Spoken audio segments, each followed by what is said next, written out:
দিন ধরেই দুই স্ত্রীকে নিয়ে একত্রে সংসার করছেন ভারতীয় ইউটিউবার আরমান মালিক। স্ত্রীদের নিয়ে বিভিন্ন ভিডিও তৈরি করে নেট দুনিয়ায় পরিচিত পেয়েছেন তিনি, যে কারণে বিগ ব্যাসের এবারের আসরে ডাক পেয়েছেন এই যুবক ও তার দুই স্ত্রী। তিনি তিনজনই অংশ নিয়েছেন আলোচিত এই রিয়েলিটি শোতে। প্রতিযোগিতায় তাদের অংশগ্রহণের পর থেকেই নানা বিতর্ক ও প্রশ্নের সৃষ্টি হয়েছে। কিভাবে দুই স্ত্রী পায়েল মালিক ও কৃতিকা মালিকের সঙ্গে সহাবস্থান করেন আরমান, তা নিয়ে উঠছে নানা প্রশ্ন।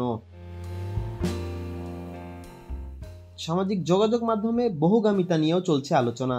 এর মধ্যে আরমানের আরও একটি খবর প্রকাশ্যে এসেছে, যা নতুন করে বিতর্ক তৈরি করছে সবার মাঝে। আরমানের বিরুদ্ধে বাড়ির গৃহকর্মী ধর্ষণের অভিযোগ এনেছিলেন তার স্ত্রী কৃতিকা। এর অভিযোগ শুনে নাকি আত্মঘাতী হওয়ারও চেষ্টা করেছিলেন আরমান। জানা যায় আরমান মালিক 17 বছর বয়সে প্রথম বিয়ে করেন। 2011 সালে তার বিয়ে হয়েছিল পায়েলের সঙ্গে। জন্ম হয়েছিল তাদের প্রথম সন্তান চিরায়ু মালিকের।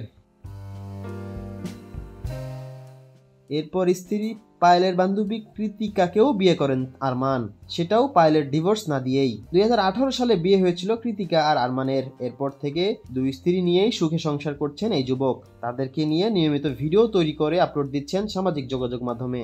বর্তমানে তাদের তিনজনের সংসারে রয়েছে 4টি সন্তান।